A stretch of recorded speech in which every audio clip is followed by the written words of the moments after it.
شو قدر وایو شب قدر وایو 15 شعبان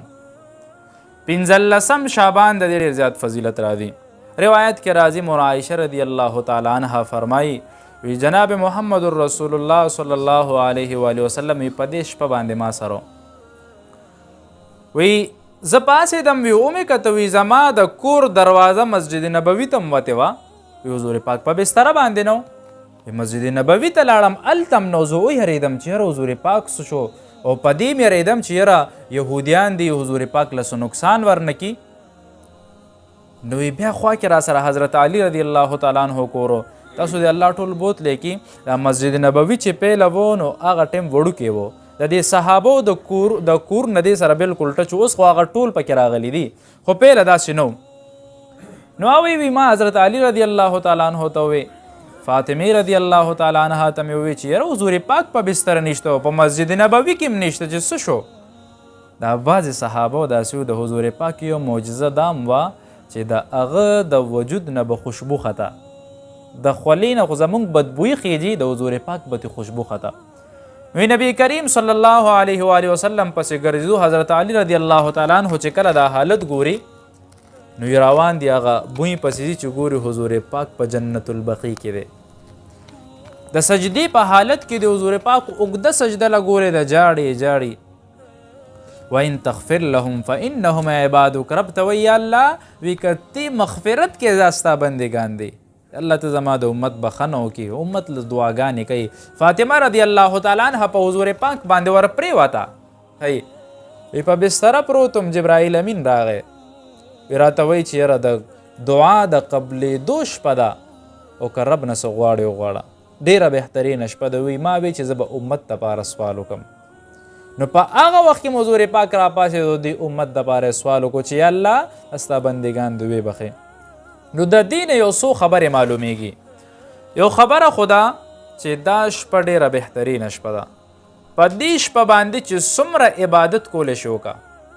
که هغه د نفلونو په صورت کې وي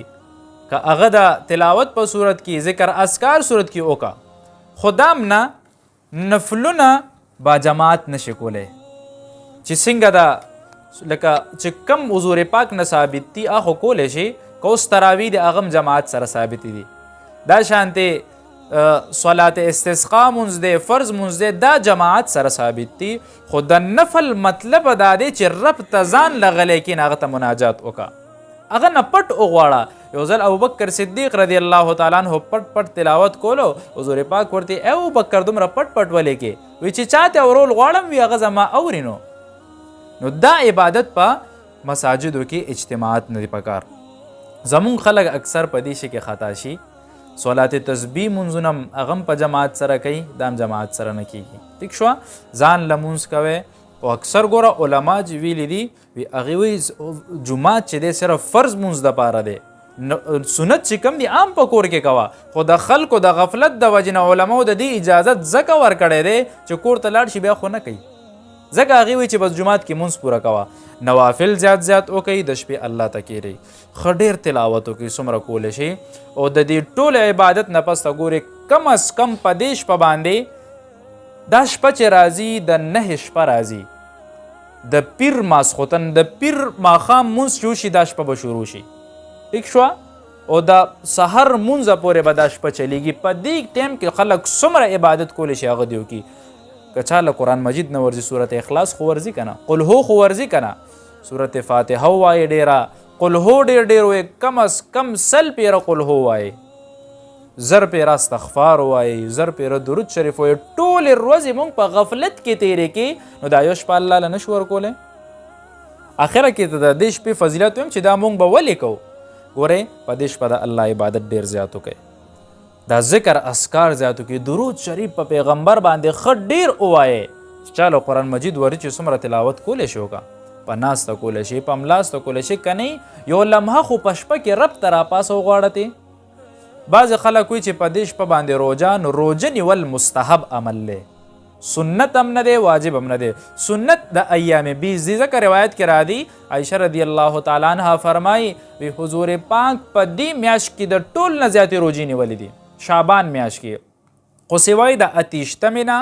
او د 29 د هغې وجه دا ده هغې وایي چې د دې مشابهت د رمضان سره راځي موږ به وایو که دا د شعبان ده هغه روژه به پکې د رمضان راغلي د میاشتې د کتو ده او حضور پاک وایي په دې کې دا سپوږمۍ وګورئ دا میاشت خامخا وګورئ نو دا وجه ده چې که ایام 20 روژې خلک نیسي د 14مې 14مې 15مې نو خو نور علی نور د حضور پاک به هره میاشت نیوي او کنی که په دې ورځ باندې چا روژه ونیوه نو د ثواب نه به خالي نه که ونه نیوه اسم نشه د شپې د عبادت وکړئ دا ټولو کې لوی افضلیت دی څه ناڅه حده پورې عبادت وکړئ د الله تعالی په دې شپه باندې د ټولو خلکو مغفرت کوي روایت کې راځي حضور پاک فرمایي وی الله تعالی په دې شپه باندې د قبیله بنو کلب د چیلو د ویښتو عمره بخښنه کوي د هغې تایید ځکه وشو د هغې تشخیص ځکه وشو چې د دې چیلې ډېرې زیاتې وي وی د دومره خلکو بخښنه کوي د هغې د ویښتو مقدار چې څومره دی الله د هر چا بخښنه کوي خو د بعضې خلکو په دې شپه باندې بخښنه نه کوي هغه بعضې خلک هغه حکیم الامت اشرف تانوي رحمت الله علیه په یو خلاصه کې نقل کړی دی په هغې کې یو هغه کس دی چې کم سړی شرک کوي مشرک سړی په دې شپه هم خدای نه بخي دویم هغه سړی چې کم سړی کینه ساتي پړه کې بل سړي ته حسد او کینه بغض ساتي پړه کې د ده بخښنه هم الله رب العزت نه کوي دریم سړی هغه دی چې د حق د جماعت نه بیل شي چې حق ورته پته ده چې دا ټول خلک په حق باندې دی بیا هم باطل طرف ته ځي څلورم نمبر هغه چې کم سړی خلکو نه په ظلم باندې مالونه اخلي ظلم کوي او محصولي ته کوي خلکو نه هر څه اخلي پنځم نمبر جادوګر سړی چې کم سړی د خلکو کورونه روانوي هلاکت ورکوي مالی لحاظ سره جاني لحاظ سره د ده بخښنه هم په دې شپه باندې خدای نه کوي شپږم هغه سړی دی چې کم سړی خلکو ته د غیب خبرونه وایي لکه څنګه دا عاملان شو څنګه دا شانتې دا جادوګران شو کاهنان شو چې ورشي والا د ځان اوچتولو دپاره به ورته وایي یاره پلانې بدله دا چلو کی پلاني سره دا چل شوی دی دا د غیب خبرونه دي د ده بخښنه هم الله رب العزت نه کوي بل هغه سړی چې کم د خلکو لاس وګوري فال چې راوکاږي او یاره دا پلانې کار به دې داسې وشي دا ډنګلی به داسې شي د ده بخښنه هم الله رب العزت نه کوي او بل هغه سړی چې کم سړي دا پنسې د ګیټو نه ښکته وي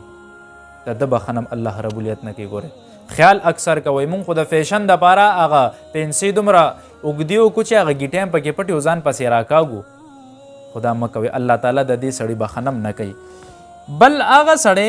چې کم سړي سره د دې موسیقۍ آلات وي لکه ډول باجې دا شیزونه ورسري د ده بخښنه هم رب ذوالجلال نه کوي او په خپل منځ کې قطع رحمي چې کوي خاندان کې یو بل ځایره د ما ده سر نه لګي تره زوی سره مې نه لګي ترور زوی سره مې نه لګي د ده بخښنه هم رب نه کوي او بل د والدینو نافرمانه چې کم سړی د مور او پلار نافرمانوي اخرنی دا ذکر کړی دی چې کم سړی عادتي شرابي چې بس دې د سره شراب پرېږدي نه مستقل دی شراب څکي الله تعالی د ده بخښنه نه کوي او د څه بدعاتو نه هم پکې ځان وساتئ څوک خلک به الواګانې پخوي څوک به څه کوي دا شیزونه په دې کې نه دي چا وی چې یاره حضرت حمزه صاحب په دې میاشت کې شهید شوی او د دې د وجې نه الوا پخو دا غلطه خبره ده حمزه صاحب چې شهید شوی د هغه د شوال میاشت وه دا هسې خلکو ځان نه خرافات جوړ کړي دي الله تعالی وی د بخښنې میاشت نو شیطان هم وی راشه ته هم پکې حصه وکړه دا خلک لږ واړوه چې دا ټول خو پکې خدای ونه بخښي که نه بله وجه دا ده چې په دې ورځ باندې زمونږ نامه اعمال چې څومره اعمال هم کړي کومه تور هم په دې تېر شوي کال کې کړی د هغه خدای اوچته کړي ټیک شوه نو بیا په دې ورځ باندې الله تعالی د لوح محفوظ نه د دې انسانانو اعمال تقسیموي رو رو دی لاندې فرشتو له ورکوي چې یاره دا سړی به نیک بخته وي